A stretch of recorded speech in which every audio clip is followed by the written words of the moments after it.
The new Tesla Model Y is finally released, but so far only in China and Australia. However, there are a ton of new hidden features that I missed and many other people missed that might sway your decision on whether to wait to buy the new one. Plus, we will also take a more detailed look on some of the controversial updates that many Model Y buyers are upset about, as well as more news on its production and when it could be ready in North America. So let's jump right into it. To start off, Tesla has shocked the world by keeping a Stalk in the new Model Y. Now, before you get too excited, there are two things to keep in mind. One, that the drive select will still have to be done through the screen. The second, we still don't know if this is applicable only to the China and Australia markets, and if it will actually be coming to the North American Model Ys. Seems like Tesla did hear the customer's disappointment on the removal of stocks from the refreshed Model 3, but to be honest, this shocks me on two fronts. One, why not include both stocks, including one for the drive select? I personally would prefer the drive select because it's quicker to shift into drive or reverse or hit park while still having the turn signals on the steering wheel, which honestly doesn't take that long to get used to. Secondly, this creates a muscle memory nightmare for anyone that will own a Model 3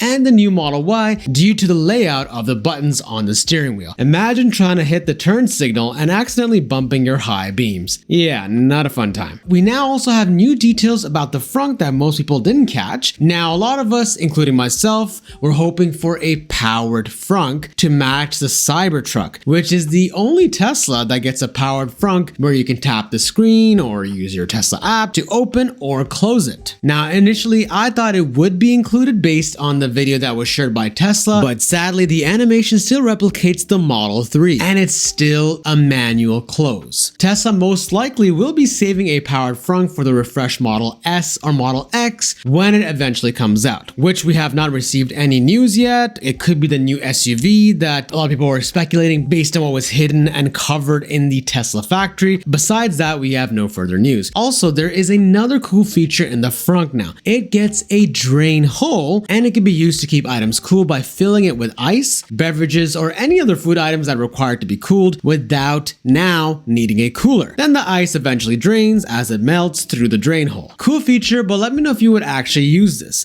The last Frunk update is the change in the position of the washer fluid cap. Previously, it was located closer to the windshield, which meant you had to lean over to pour your windshield washer fluid, but now it matches the position of the Model 3 and pouring it will be a lot easier. Another feature that was missed on the launch day is that the speaker system has also been upgraded from the previous Model Y. The new Model Y now has a premium 16 speaker system, more specifically 15 speakers and one sub, compared to the old Model Y. So weird to call my current Model Y old. Wow, time absolutely flies. But when it comes to its audio configuration, the old Model Y has 9 speakers located at the front of the cabin, 4 at the rear, and a sub in the rear as well. But here's the weird part. There is actually one speaker less than the Model 3, which has a total of 17 speakers. Now, this is surprising to hear at first, but it's not always about the number of speakers that makes a difference in sound quality. But things like the clarity, fidelity, dynamics, and so on also makes a huge difference. Plus, the different interior layouts of both models, of the Model 3 and Model Y, especially with the Model Y's hatchback trunk, makes a difference as well. Now, I'm looking forward to see if the improvement is actually noticeable, because I found the sound system of the old Model Y quite phenomenal, to be honest. Now, the next update is really important. We went over it before, but Tesla has now added a front bumper camera to the refreshed Model Y. People were actually speculating if it actually received it just based on this image that was shared during its debut, but now we have confirmation from Tesla themselves about this addition. To quote Tesla, the front view camera will provide a wider field vision for automatic assisted driving and advanced intelligent summoning. And I cannot emphasize how big of an update this is. Now there are officially only 2 Teslas with a front bumper camera, the other one being the Cybertruck. Plus, the good news continues.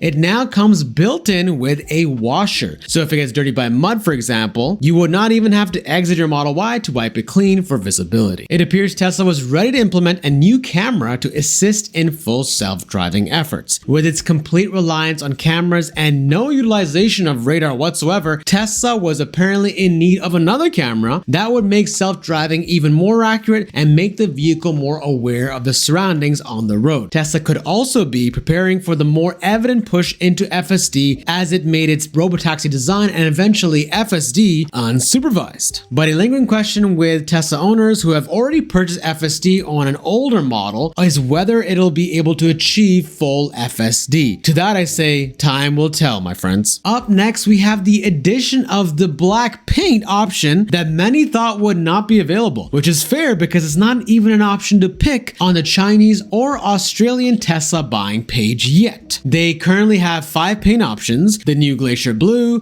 Multicoat White, Stealth Gray, Ultra Red, and Quick Silver. However, the black option has been discovered in Taiwan's buying page for some reason. I think this new design really suits the black paint color, but let me know what you think. Comment your favorite color so far of the new Model Y and to let me know you made it this far in the video. I really do appreciate everyone that watches my video all the way through. Speaking of paint options, we now have raw images of the Model Y on the streets to give you more of an accurate depiction, and people are starting to have second thoughts about the Glacier Blue, calling it close to Quicksilver and not as flattering. We also have raw photos of the new Model Y in white with the light bar on at night, and man, it's making me love the white paint option again. It just looks too good, and it reminds me why I went with the white with my current Tesla Model Y. Lastly, we also have this Quicksilver option raw photo as well that looks like an Auto Trader-esque shot and looks like a solid paint option as well. It was actually the first color that was spotted out in the wild, which was undergoing winter testing before it was officially announced in China. Now let's jump into improved specs of range and the 0 to 60 times. Now thanks to Not a Tesla app, who have created this chart to kind of summarize the updates. As you can see, for the 2024 all-wheel drive Model Y, it had 501 kilometers with 210 miles of range with a 5-second 0 to 60, and you see a huge bump below here for the all-wheel drive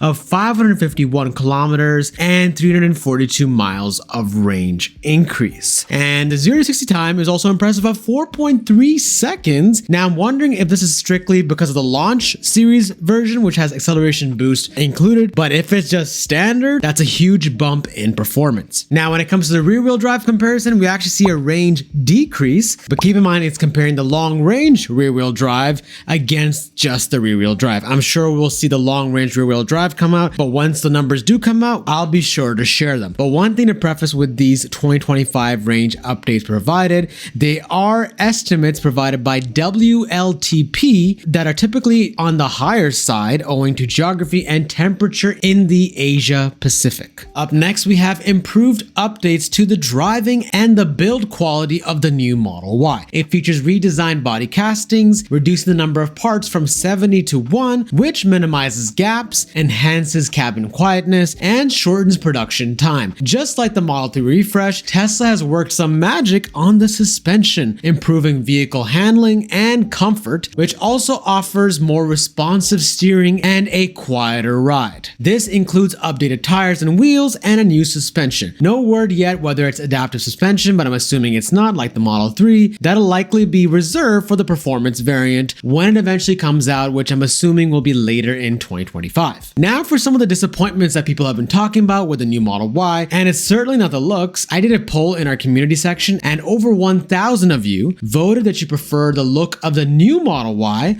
over the old one. The new Model Y won 80% to 20%, which I found surprising. Seems like people are in favor of the look so far. However, there are some features we were hoping for the new Model Y did not get. For example, bi-directional charging like the Cybertruck. So essentially you will still have a high voltage battery sitting in your Tesla that cannot be utilized for other things. Also, it seems to not have an 800 volt architecture and has not been upgraded to 48 volts. It also lacks steer-by-wire technology that many Cybertruck owners absolutely rave about. Overall, beneath the surface, some might argue it's the same Model Y as before. While it does does offer some significant improvements. It doesn't make major changes depending on what features you kind of value, such as drastically increasing the range or enabling the Tesla to power your home in the future. I do hope we see these advancements from Tesla, but it may not happen for this particular Model Y anytime soon. Next, you may be wondering, despite these few disappointments, how is the demand for the new Model Y? Well, on launch day, there have been 50,000 orders reported in China alone, and it seems like Tesla is moving quicker on this than the Model 3 timeline, because they have already started production in Giga Berlin, and Model Ys are already rolling off the production line. But the question is, when will it be available in North America? We can anticipate the ability to order it in the next couple of months, with the delivery timeline for the summer to be realistic. The anticipation of the Model Y Juniper has created the Osborne effect on Tesla's Q4 delivery numbers, which has led to Tesla missing its target of passing 1.8 million vehicle deliveries. The Osborne effect is a social phenomenon that describes when a company announces a new product before it's available, causing consumers to delay or cancel orders for the current product. Tesla released its 2024 full year and Q4 vehicle production and delivery numbers. Tesla showed impressive figures against expectations. Tesla delivered a total of approximately 1.7, almost 1 million electric vehicles in 2024. Now, analysts did predict that Tesla would not achieve its goal in Q4, but Tesla sold an impressive 495,570 EVs in the last quarter alone. Now, to surpass the 2023 vehicle deliveries of more than 1.8 million, Tesla needed to sell more than 35,138 cars in Q4 2024. However, it fell a little short of the target, but still performed better compared to other EV manufacturers around the globe. Regardless, we can project a big year for Tesla in 2025 with the release of the Model Y Juniper or Opal, and the Model Q is rumored to be offered in two variants, a single motor rear-wheel drive and a long-range dual-motor all-wheel drive version. The base model is anticipated to feature a 53 kilowatt-hour lithium iron phosphate or LFP battery, while the all-wheel drive version will come with a 75 kilowatt-hour LFP battery. The range is estimated to be up to 500 kilometers or 310 miles per charge, though it's unclear whether this applies to the more efficient rear-wheel drive model or the all-wheel drive version, or it's based on the optimistic Chinese testing standards. We can expect the EPA range for the base model to be closer to 250 miles, comparable to the original Chevy Bolt. Pricing for the all-wheel drive variant is still unconfirmed, but we can expect it to be about $5,000 more than the rear-wheel drive version. Tesla aims to produce around 10,000 units of Model Q per week globally, translating to approximately 500,000 annually. During a recent earnings call, Tesla mentioned that this next-gen vehicle would be built on its existing assembly lines with minimal adjustments, ensuring a smoother production ramp-up. Also, if you want to learn about the 10 new updates of the refreshed Model Y not covered in this video, watch this video.